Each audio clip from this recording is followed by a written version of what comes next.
In the blue corner, fighting out of Atlanta, Georgia, weighing in at 208 pounds, with a professional record of 20 wins, no defeats, 16 KOs. He is a former undisputed cruiserweight champion of the world and is the challenger, ladies and gentlemen. Here is Evander Holyfield.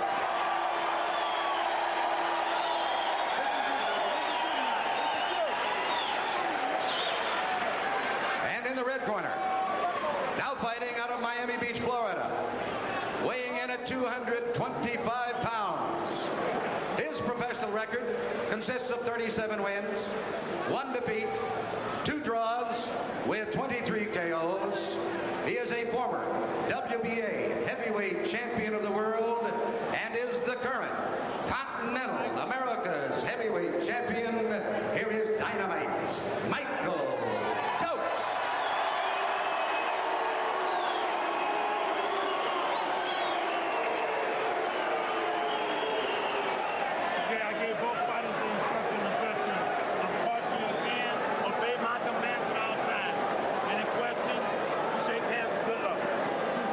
Richard Steele, the third man inside the ropes tonight for this 12-round heavyweight fight.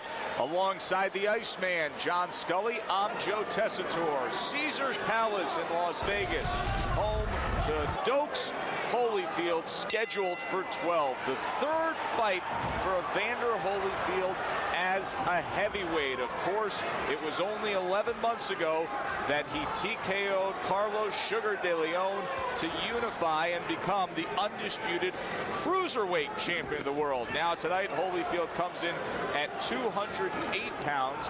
Dokes, 225 pounds. Of course, Dokes, the former WBA heavyweight titleist. John Scully, Evander Holyfield, many questioning how he will hold up against the punch of Dokes. Your thoughts? Well, I mean, this is a tough fight for him. This is a good heavyweight with fast hands. Dokes has been known for a long time with fast hands. He's got a lot of experience. He's a good combination puncher, which you don't see a lot with a lot of the heavyweights. They don't throw fast, sharp combinations, but he does. And, you know, I give Evander a lot of credit for taking a fight like this. And, you know, I don't know. We'll see. We'll see soon enough. Looks like early on he's trying to make a point of not worrying about Dokes' power, but trying to get Dokes to worry about his power.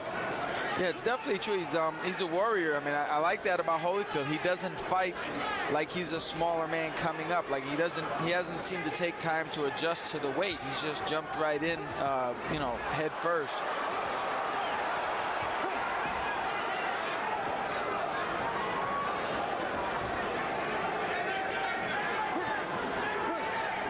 One thing about Holyfield, as a cruiserweight, he set a fast pace. He always did.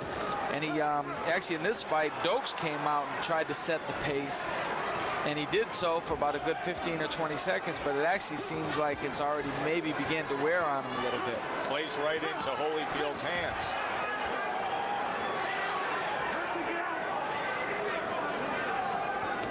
There's a good left hand, followed up by a right hand by Holyfield. Now on the inside.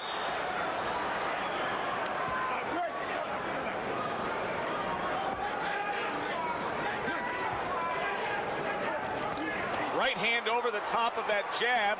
Evander Holyfield scores well. And that's one thing Holyfield brings up as a formerly smaller man. He has good hand speed, and he's a good textbook boxer. Dokes has gotten away. He has a fast jab, and Dokes has gotten away with using that fast jab with a lot of slower heavyweights. And I think that's straight low. Left hand by Holyfield. And Dokes affected, so referee Richard Steele is going to give him the time to recover.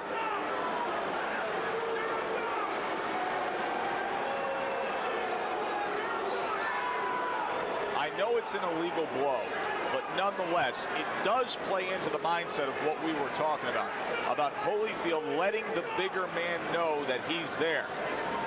Oh, without a doubt. I mean, and believe it, not that that's the case in this situation, but some fighters do that on purpose. That's the reality of it. They let them know, you know, I'm right here and I'm fighting hard, and I'll get dirty if I have to. I'm going to make a statement. So whether Holyfield meant to do it or not, that definitely the statement is made. Oh, it alerts Dokes. He knows he's in there with a guy that would do that. Another left-right combination from Holyfield. And to go back to what I was saying, Dokes has fast hands for heavyweight, and he's been used to boxing these guys and sticking that fast jab, but Holyfield countered it with a really nice right hand. Good opening stanza by the former cruiserweight champ.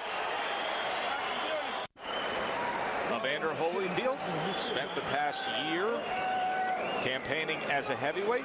TKO wins over Quick Tillis and Pinklin Thomas, and opened up well in the first round here tonight against former heavyweight titleist Dynamite Michael Dokes. There is Dokes with his trainer Bill Slayton, 30 years old, 37 wins, a loss, and 2 draws for the former heavyweight titleist. Now here we go. They're just Holyfield. Oh, there's a good headbutt, which I didn't catch when it happened. But so he got headbutted and hit low at the same moment. It's a double dip right there. Yeah, that's no fun. And that shows you how much the low blow hurt, that he didn't even acknowledge the headbutt. So that'll tell you what kind of pain you're dealing with. Some guys play it off. Others have to deal with it. Michael Dokes had to deal with that shot right there. Yeah. Round 2 scheduled for 12. Is there anything that you took away stylistically in that first round, Ice, that'll tell us what should we see for the remaining 11 rounds here? Well, one thing, like I said, Dokes is usually the fast guy. He's known to be a fast-handed puncher. And against some of those bigger, slower guys, now there's a low blow by him, maybe on purpose, but he's known as a fast guy, but he's getting outspeeded here, which I think is unusual for him and is probably playing on his mind a little bit. So it could be a thing where Dokes, instead of letting his hands go, he might find himself easing off a little bit, afraid to get countered. So I would look at that. Right hand to the body from Dokes. Holyfield tries to separate with a left hook. Goes back to the 1-2. He had success utilizing that right hand behind the jab in the first round. Double jab from Holyfield. Dokes snaps Holyfield's head back with a jab.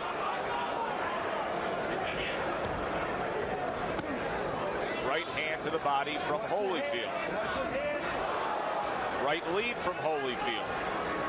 He's not bashful, is he? Willing to throw at all times. And I love that about him, that he's moved up to this weight and he jumps right in head first with these guys. He's making a statement just as far as he's letting the world know that he's willing to trade punches with the bigger guys. 20-0, 16 knockouts.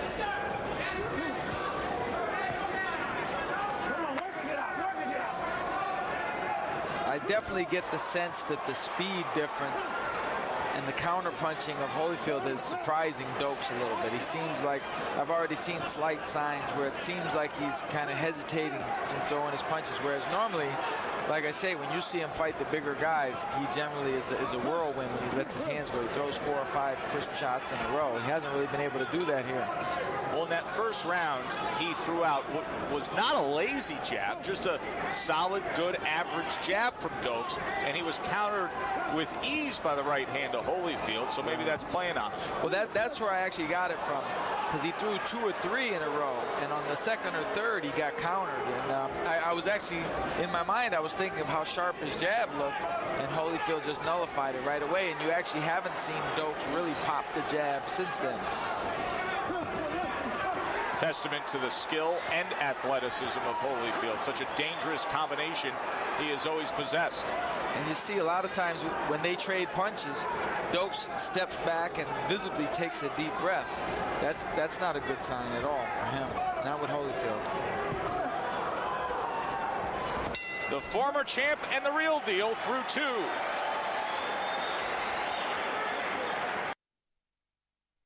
Third-year-old Michael Michael Dokes preparing himself for the third round against the young gun, the undefeated Evander Holyfield. Of course, Dokes himself had such success early on in his career. He turned pro at age 18 in 1976, and he took the WBA heavyweight title, the first round TKO of Mike Weaver in 1982. Look back at the action from the second round. Now that was that first borderline low blow from Dokes, and I wonder if he did it on purpose. I mean, it's, you know, I don't want to accuse him of that, but it wouldn't totally shock me if he did. It's an old school move. Oh, of course. And he's a heavyweight that came up in the old school golden era of 1970s heavyweights. In fact, many may remember Dokes' first appearance on the national TV stage when he was a 19-year-old. He fought a nationally televised exhibition against the greatest of all time, Muhammad Ali. That's right, and he was also on the stage fighting Teofilo Stevenson of Cuba as an amateur. And he fought Greg Page, he fought John Tate, he fought all the big names as an amateur. So this is a guy who has a huge amateur background behind him, as does Holyfield. Loses his mouthpiece on that exchange when he threw off the left hand. There's a short right hand on the inside, and now Dokes showing some of that hand speed and volume combination punching that you rave about in the heavyweight ranks. Ice? There you go. I mean, that was a nice looking combination they do. He's doubled and tripled up on the hooks. You just wonder how much that's going to take out of him.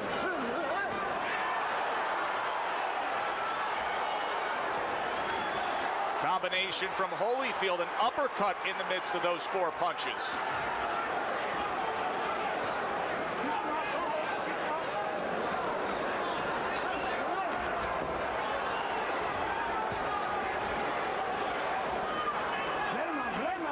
Hard to believe Holyfield gives up 17 pounds and is really a natural cruiserweight when you see the way that he handles himself in the ring against these heavyweights. He fights like a big man, and he actually turned pro at light heavyweight. His first fight was as a light heavyweight. So, you know, you're talking about obviously a naturally smaller man, but he's digging right in there, and he takes the punches. I mean, he hasn't got hit with massive punches, but he's getting hit by Michael Dokes, who's a legitimate heavyweight, and he has not shown any sign of getting really hurt by it. Left hand by Dokes. Lou Duva, who does nothing but rain down compliments on his fighter Evander Holyfield. Even Duva revealed to some of the media members this week that he was concerned about Holyfield being able to handle Dokes' punching power. Because Dokes has the heavy hands, but he has the speed. And Holyfield, Dokes puts punches together nicely. Like a lot of guys, heavyweights can throw 4 or 5 punches, but they're not direct laser beam type of punches. You can see Dokes is a well-schooled fighter. You can see his experience and his skill level. So I would say this is by far the most skilled heavyweight that Holyfield's had to deal with so far. After beating Carlos De Leon to unify the cruiserweight titles in April of '88, 3 months later he took on Quick Tillis, a former Mike Tyson opponent. In fact, you remember that Tillis went the distance with Tyson. And then 5 months later, just this past December 1988, Holyfield TKO'd Pinklin Thomas, another former Tyson victim. Now here he is, March '89, taking on Dokes. Best test so far for Holyfield as a heavyweight. End of 3. You know, this guy's dead. This guy's dead. Now listen. Now look. Go to the body. Go to the body. Now listen, don't be, what are you getting hit with them punches for? You got no business getting with them punches. Now go to that body, you understand? Right? Now look, take your time. Don't throw yourself away, you understand? But stay close and punch to the body. Trust me, let your hands go. Now here's Dokes with that speed, and he lets off nice combinations, and Holyfield stays right there in with him. I like the body punching, but I love the way Evander comes back. Evander's not going to be run over by these guys. He's made that very clear. Now that's a good right hand. He took that well. Lou Duva has to be happy about that. Dokes opened up a bit more in that third round, but Holyfield was there to answer him. They never seen me be here, Mike. Many interested observers here The management of Michael Dokes ringside, they realize how important this fight is for the future of the one-time heavyweight titleist. Round number 4, scheduled for 12 here at Caesars Palace on the Vegas Strip. Now you can see the speed difference. Holyfield got off 3 or 4 shots. Dokes replied with a right hand, and Holyfield was already gone. You know, he missed him by a good foot. So when Holyfield decides to box, he has that type of potential where he can make Dokes miss and make him even more tired. That's a factor that I'm looking at here. Traditionally, Holyfield will get stronger as he goes. Dokes seems to be taking periods in the rounds where he's sucking wind. It's noticeable.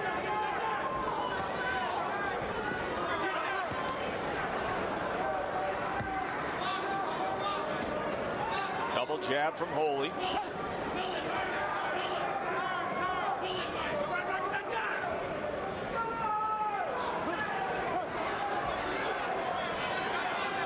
Now his jab, appears to me that Dokes' jab has slowed down quite a bit. He threw 2 jabs there and easily got countered with Holyfield's jab.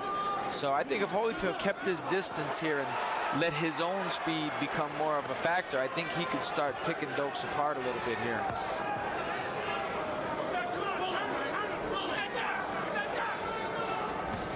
There's a good sharp double jab from Holyfield. He's got a lot of bounce to him. And Dokes does not. And that's the noticeable thing. It seems like he's what you call pushing his punches. He's forcing himself to do it as opposed to just letting it come naturally. And he does that. Dokes throws that right uppercut to the body. He's done it there. He did it again. He does it all the time, but he doesn't follow up with a left hook. So Holyfield has nothing to worry about. I'd like to see Dokes start following up, doubling up on his punches, follow up with hooks after he throws that right uppercut. Give Holyfield something to think about. Is that caused by something Dokes isn't doing, that he's just not executing and completing the combination? Or is it him being conscious of what Holyfield can do in return? It could be a combination of both. One thing you have to understand, like when you're actually in there, like I could sit here and watch and say he should follow up with a hook, but when you're in there, sometimes your opponent might do just a little something that's unnoticeable to the average person, to the person in the crowd, and it could nullify you. Maybe he's trying to throw the hook, but Holyfield has a way of maneuvering himself and he can't get it off. End of 4 in Vegas, Holyfield and Dokes. Georgie Benton and Lou Duva in the corner of Evander Holyfield. Hustle you on the inside. Just keep your hands moving, right? Come back with your left hook right back. Manager Ken Sanders. Now 3 fights into this heavyweight campaign. This the most important of that run tonight against Dokes. When you catch punches, come back to the body. And just move your hands. You ain't got to do nothing. Just move on it. Be winning. You understand? Okay. Holyfield has the style of an in-the-ring daredevil, and a couple of generations of daredevils ringside here at Caesars Palace. Robbie and Evel Knievel. Of course, their feats at Caesars Palace a little more dangerous than what we're seeing tonight, Ice. A little bit. If you've seen the fountains outside, you know how much. Of course, taking a big right hand from a skilled heavyweight, no easy task, and such is the case tonight as Evander Holyfield tries to avoid the power punches of Michael Dokes. Holyfield in the blue trunks, Dokes, the former heavyweight titleist, in the white trunks. Round number 5.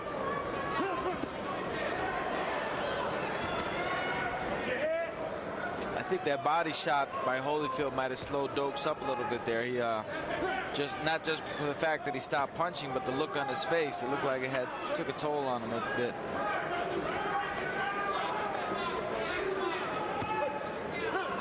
Dokes 225 pounds, 6'3".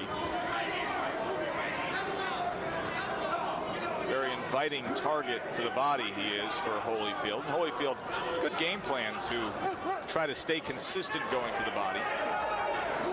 Meanwhile, Dokes has not been able to place a lot of good body shots against Holyfield. He tries with the left hand there. Holyfield answered with a right hand upstairs.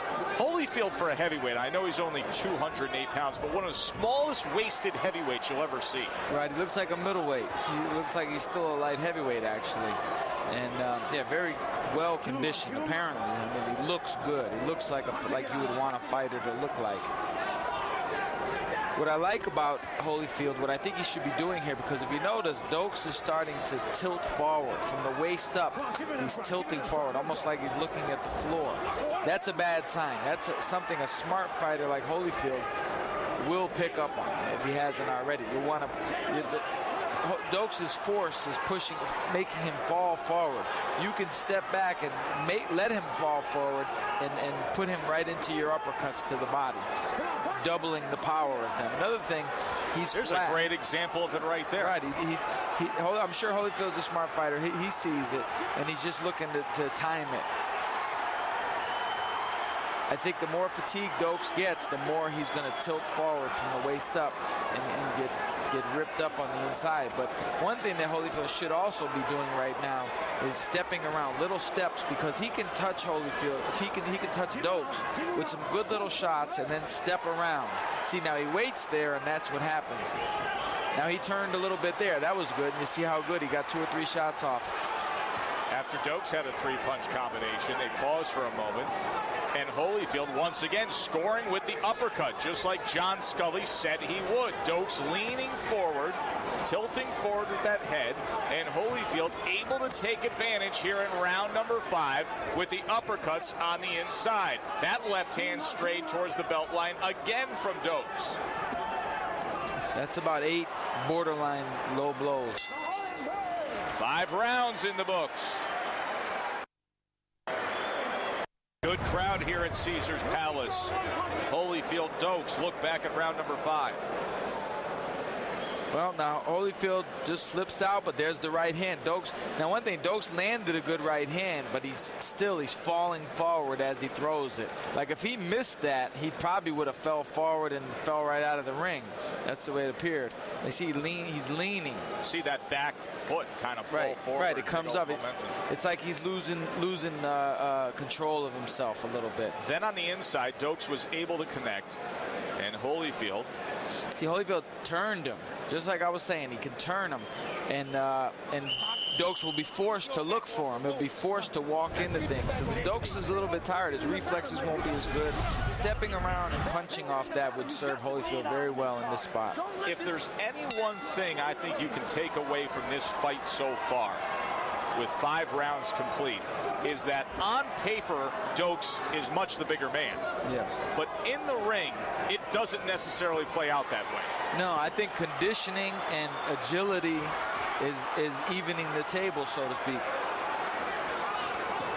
Uppercut combination from Holyfield, then over the top with a right hand. Round number 6, scheduled for 12 here in Vegas. Holyfield is definitely the more nimble man, so he's able to get off punches when Dokes isn't quite ready to defend against them. He's by far the superior athlete, but it's not as if there's a deficiency when it comes to skill. Holyfield is skilled as they come. Oh, for sure. He's a good textbook technical fighter. He knows what he's doing in there. He does a lot of good things, a lot of good technical things. And actually, compared to other heavyweights, I think Dokes is good in those respects. But compared to Holyfield, he's like a step behind. Good enough to have held a portion of the heavyweight title back in '82 and '83. See the warning from Richard Steele here in round 6. Dokes going to the body with a left hand. 2-punch combination, left-right. Holyfield comes back with one of his own. And Dokes' offense is good when he throws punches. It's just that he's in with a guy. I think Holyfield's lack of size is kind of working in his favor here. Against the bigger, more lumbering guys, Dokes would assume the role of Holyfield. Exactly. And would look good doing it. But here he looks like a guy who can't move. Right, he's like one step behind. And it's got to be frustrating for him because he's no doubt more often than not, the faster guy between him and his opponent. And he's running into a guy that's more nimble, more agile than most of the guys that he encounters.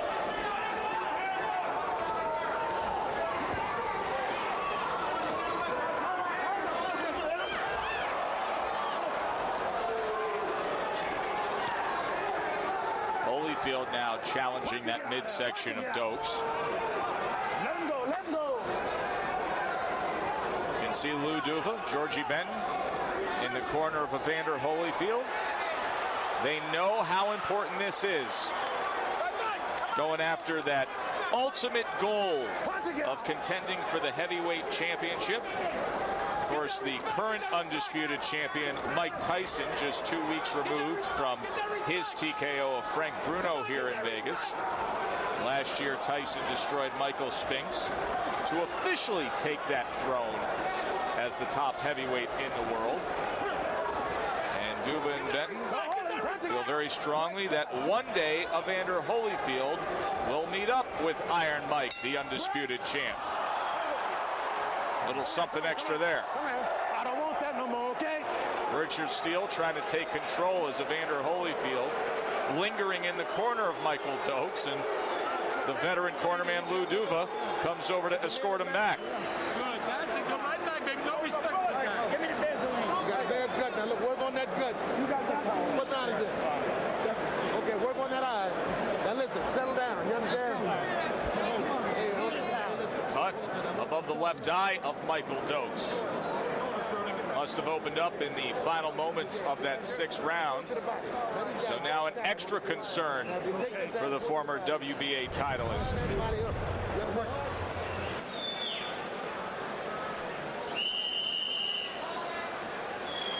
Now there's the fast hands by Dokes, but Holyfield stands right up to him, digs right back into him. So, and that's a key thing. That might not look like much, but you have to stand your ground. You want to hit me late? Well, I'm going to hit you right back. So we have reached the halfway point in this heavyweight fight. Round number 7 scheduled for 12.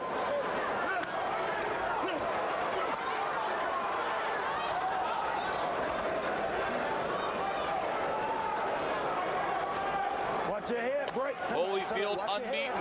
Dokes only 1 loss in his career. 37 wins for Dokes. Good shot, good hook.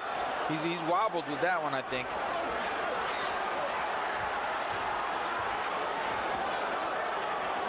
And Holyfield should come up to the head. He's digging on the body shots. He should follow up with head shots.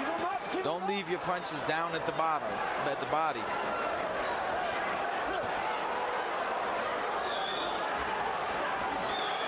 Left hook lands again, and you can see the blood streaming down the left side of the face of Michael Dokes. He comes forward, back to the inside.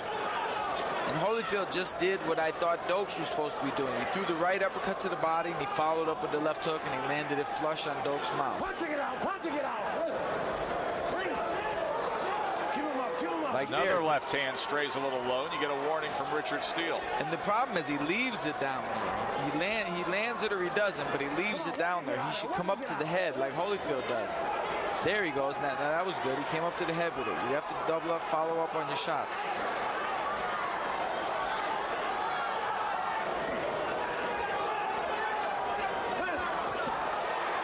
Good combination from Holyfield, dug underneath with the right hand and then up top with the left hand.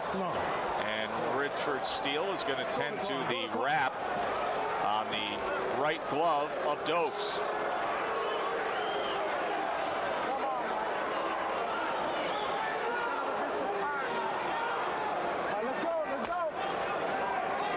Some concern in that corner of Dokes here in round 7.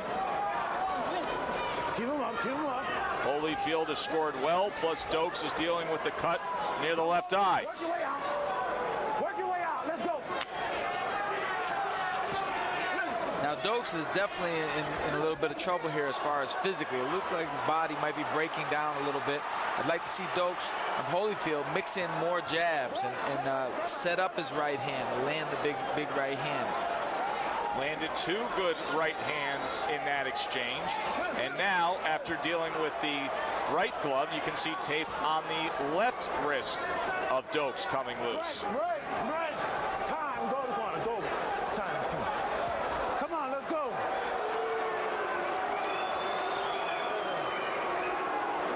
really taking away from the offensive series of Evander Holyfield in this round. And that corner taking their sweet time, aren't they? Well, I was just about to say, if they were smart, they would take as many seconds as they could. I thought Dokes got shook up early in that round. I thought he wobbled slightly when he got hit with the hook in the beginning of the round. And so he might not still be recovered. So they need to be good cornermen and take their time here. Bill Slayton and company trying to give Michael Dokes every chance he could have, but you can see that cut starting to get ugly, and Holyfield targeting it with right hands. Another right hand scores for Holy, and there's a good short left on the inside. What a nice exchange. Holyfield gets the best of it. And those combinations take a lot out of Dokes. Holyfield could step up his game here and pile up the points, if not hurt Dokes. Big 7th round for Evander.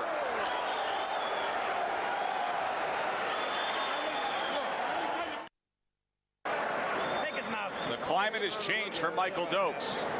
Dealing with a cut and dealing with a surging Evander Holyfield. Let's listen in.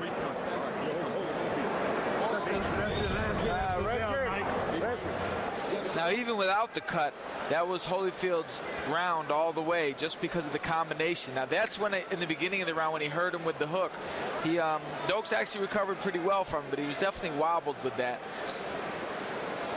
Later in the round, here's more of the same. I mean, Holyfield's digging good shots, and his power, I mean, he's not a one-punch knockout puncher, but those punches definitely have an effect. And every time he gets in a little bit of dire straits, it seems like Dokes comes back with a borderline low blow. I don't know if he's doing it on purpose or not, but you know, it could keep Holyfield on his toes, you know, because he says, wow, a couple more inches, and that's definitely a low blow. Do those right hands scored by Holyfield tell you that they will be there for the remainder of this fight?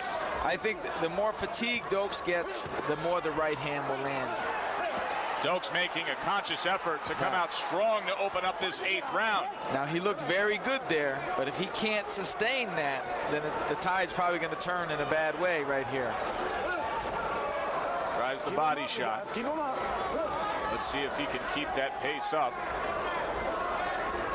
He allows Holyfield to the inside. Let's go. Protect yourself at all times. I think Holyfield's letting a little bit of an opportunity slip here. When Dokes throws those combinations like that, the smart thing to do would be to return fire and get on him right away before he can recover. Because Dokes is definitely trying to recover right here. Holyfield comes with a right hand that misses and then falls in with a left hand. Richard Steele asking for the fighters to work out of that position, which they do. Holyfield uppercut left hook combination. And that's the key. You have to follow up with the punches. When you throw the uppercut, even if you miss it, come back with the left hook.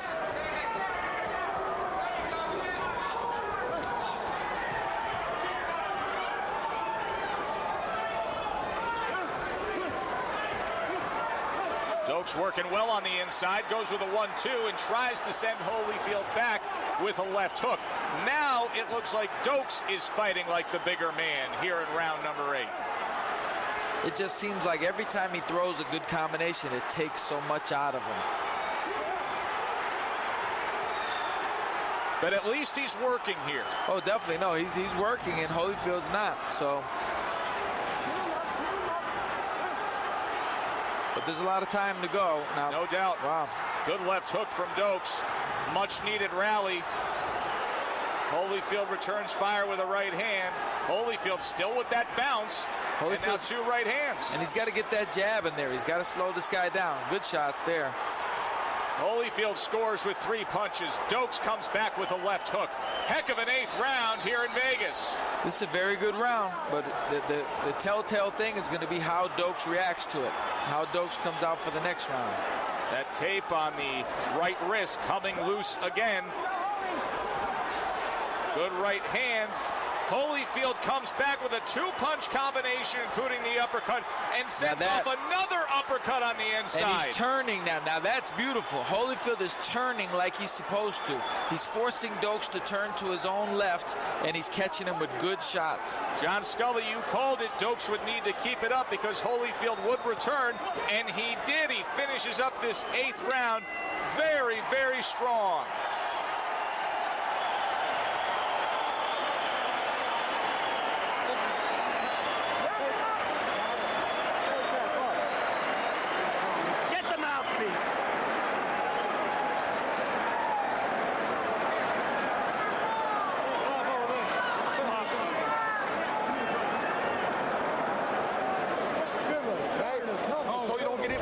all-ass swings he's throwing, right? Now look, Holyfield, keep the... Now here's Dokes doing some good work off the ropes. This is a world-class heavyweight letting his hands go. He looked good, but I don't think the conditioning was a great factor on his side. Holyfield comes back. Holyfield definitely, you know, he's always going to come back on you, so you have to be in great condition to fight him. But as an offensive machine, Dokes is sharp. He's very sharp. We saw the best of Dokes in that 8th round, but we also saw the heart of Holyfield. You know, it's funny, that might have been Dokes' best round and his worst round in the same round. Very, very well stated.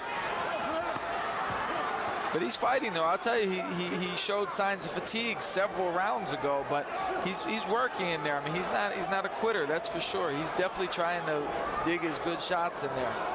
Scheduled for 4 more rounds. The longtime heavyweight, former titleist Michael Dokes, being pushed to the limit by the newfound heavyweight, Evander Holyfield, former undisputed cruiserweight champion as of a year ago, now 3 fights into his heavyweight campaign. Holyfield having success with those uppercuts on the inside. And again, it's because Dokes is leaning. He's getting fatigued. And to relieve the pressure on your body, fighters instinctively lean forward. That alleviates some of the pressure. Dokes' manager looking on as we've reached round number 9. Will this be a win that jumpstarts this phase of the career of Michael Dokes? Or will Evander Holyfield be able to get right through him and advance his cause for a potential matchup with Mike Tyson someday?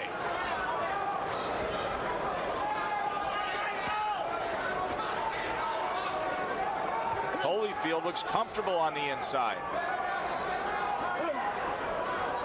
He definitely does, but he counters well. Now there he missed with the right hand, but he tried to counter with the right hand. He actually countered with the right hand and the left hook, and he missed both of them. But that was obviously textbook work. Short right hand on the inside from Dokes, and now he turns Holyfield around before they bring it out to the center of the ring. Now Dokes seems fatigued and slow with his feet. I think Holyfield needs to do what he was doing earlier a few times, where he steps around and catches him, because he could catch Dokes with a lot of good sharp shots off of the turns. He could force Dokes to turn and look for him. Because right in front of him, sooner or later, Dokes is going to regain his senses and his wind, and he's going to let 2 or 3 hard shots go. Much the way he did in the first half of that 8th round, and we've seen glimpses here in round number 9. Holyfield back to the inside. At this point, Dokes' shot is to be set. He has to have his feet set. If Holyfield kept him turning, it would take Dokes a long time to get his feet set, and I don't think he would really be able to do that effectively. That's when Holyfield has been at his best, when he's getting the angles. You see the uppercut there from Evander Holyfield. End of 9 here in Vegas. Good fight.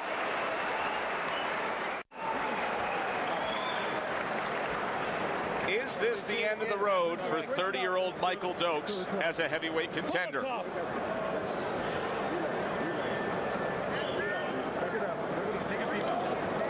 Bad cut over the left eye, caused in round number 6. You can't miss the guy with the jab. You understand? Cut up and everything. And then you won't throw yourself away. Now use a good jab, Holyfield. Now box the guy in circles. And will this be the moment that Evander Holyfield grabs a significant win as a heavyweight? 10th round scheduled for 12. Holyfield, the #1 ranked heavyweight in the world. Michael Dokes, the former titleist. Dokes going to the body early on. And Georgie Benton gave Holyfield good advice, something that I was saying for the last few rounds. He said, box him in circles.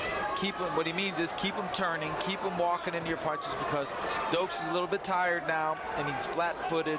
Holyfield could turn him into punches all day long. You can see Holyfield is nimble. His legs, he's got a lot of bounce in his legs. He should take advantage of it. He shouldn't just bounce in front of Dokes.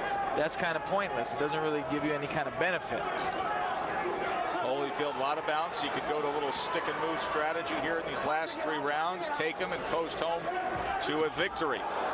Will he do that? He's been so tempted on the inside. That's the thing. I mean, you have your man set up where you could get on your toes and pump the jab and really look good doing it. He could look like a young Muhammad Ali here. He's got a you have to take advantage of what your opponent gives you. And right now he has a tired, slower man in front of him. I would get on my toes and punish him from a distance. Dokes' only chance is for you to stand in front of him so he can land a home run shot. But Holyfield has been so willing. Oh, it's a big left uppercut by Holyfield. He's hurt there. Chopping right hand. Dokes is hurt badly. Got to put those combinations together. Oh, short left hand on the inside. Big, big shot. Richard Steele collects Holyfield. And this fight is over. Steele jumped in and ends it. Wow. That was a heck of a Evander finish. Holyfield. What a finish it was. Now that makes a name for him in the heavyweight division. That's what people want to see. They want to see endings like that. Some question the move to heavyweight. Mark it down. He's fought Quick Tillis, Pinklin Thomas, and now Michael Dokes. 3 for 3 for TKO wins as a heavyweight for Evander Holyfield. The sky is truly the limit. Just when we said, and his corner said, he could box his way to victory, he slugs it out impressively. John Scully, how did he do it? Well, he caught him with a left hook uppercut, and then he sees it and he goes for the kill. He's a good finisher. He lets his hands go. Dokes is really, for all intents and purposes, he's out right now. He's just getting finished. And Holyfield did the job. He made a name for himself here because that's what people want to see. They want to see guys get finished. And Dokes is trying, but there's another big left hook, and that's it. And then Richard Steele jumps in and ends it right away. A 10th round TKO victory for